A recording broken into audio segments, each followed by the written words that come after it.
आठवतंय? या रिंगच्या खाली बसूनच म्हटलं होतं, माझी शेतीच मला एक दिवस राजा बनवणार.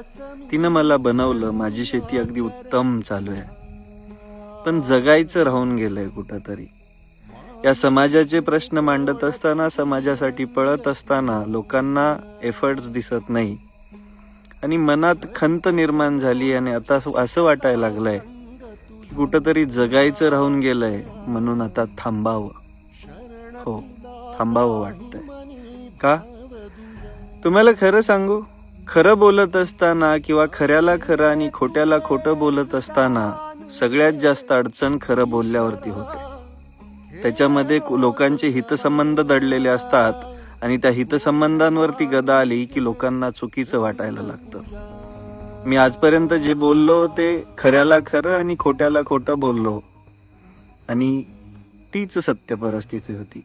माझी शेती अगदी उत्तम चालू आहे. बघा, तुम्ही शेतातच बसलेलं आहे, एकदम उत्तम चालू आहे. शेतीमध्ये कुठेच प्रॉब्लेम नाही. शेतकऱ्यांचे सेमिनार घेतोय, शेतकऱ्यांना माहिती देतोय, शेतकऱ्यांच्या बांधावरती जातोय. पण या सगळ्या धावपळीमध्ये स्वतःकडे लक्षच नाहीये, खरंच नाहीये. घरच्यांच्या खूप साऱ्या अपेक्षा आहेत, त्या पूर्ण नाही करू शकत आहे. कारण सतत चिंता लागलेली राहते की आपण लोकांसाठी लढतोय, आपला आवाज जर थांबला तर लोकांसाठी कोण लढेल? कारण खऱ्याच्या बाजूनं आज कोणीच नाहीये, तुम्ही बघू शकता. हा, खरंच बघू शकता. खरं बोलणारी माणसं तुम्हाला नाहीत भेटणार. प्रश्नांना उत्तरं देणारी, योग्य ठिकाणी योग्य बोलणारी माणसं तुम्हाला भेटणार नाही. मला काय म्हणे, वय कमी आहे, कमी बोलत जा. अरे, वयाचं काय असतं?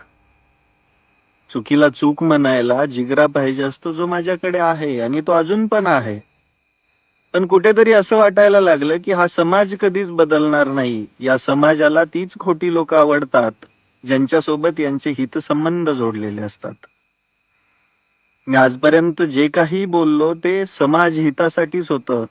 जेवढं काही पळालो, पायाला भिंगरी लावून पळालो, ते फक्त आणि फक्त समाज हिताचंच होतं.